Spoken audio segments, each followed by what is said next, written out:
مارے مارے پھرنے سے بہتر ہے یہ کمرہ مسٹر جیدی. کچھ عرصے یہاں رہیں گے تو ماحول سے مانوس ہو جائیں گے. ارے مجھ سے زیادہ مانوس کون ہوگا بھائی؟ 20-21 سال پہلے میں اس کمرے میں رہ چکا ہوں. اچھا تو اب تک یہ اس لیے خالی تھا کہ یہ آپ کی قسمت میں لکھا تھا. سچ کہا ہے کسی نے، لے آئی پھر کہاں پر قسمت ہمیں کہاں سے، یہ تو وہی جگہ ہے گزری تھے ہم جہاں سے. اب آپ کو گزرنا نہیں ہے بلکہ یہیں رہنا ہے. اچھا. عبد الباقی صاحب نے کہا ہے کہ اوپر والا کمرہ کرائے پہ اٹھا دیا جائے. اوپر والا کمرہ؟ جی. ہے ابھی تک؟ جی. اچھا. ارے بھائی وہ کمرہ تو کوئی بھوت بھی کرائے پر نہیں لے گا.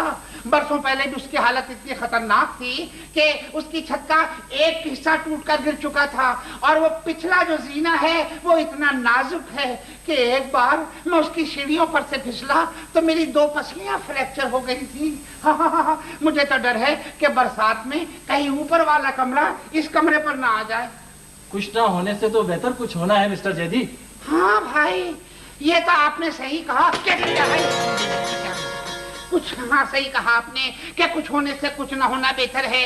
ہاں میں بھی یہی سوچ رہا تھا کہ اگر یہاں بھی اب جگہ نہ ملتی تو میں اس یتیم خانے میں داخل ہو جاتا جہاں برسوں پہلے میں نے اپنی بھتیجی کو داخل کرایا تھا.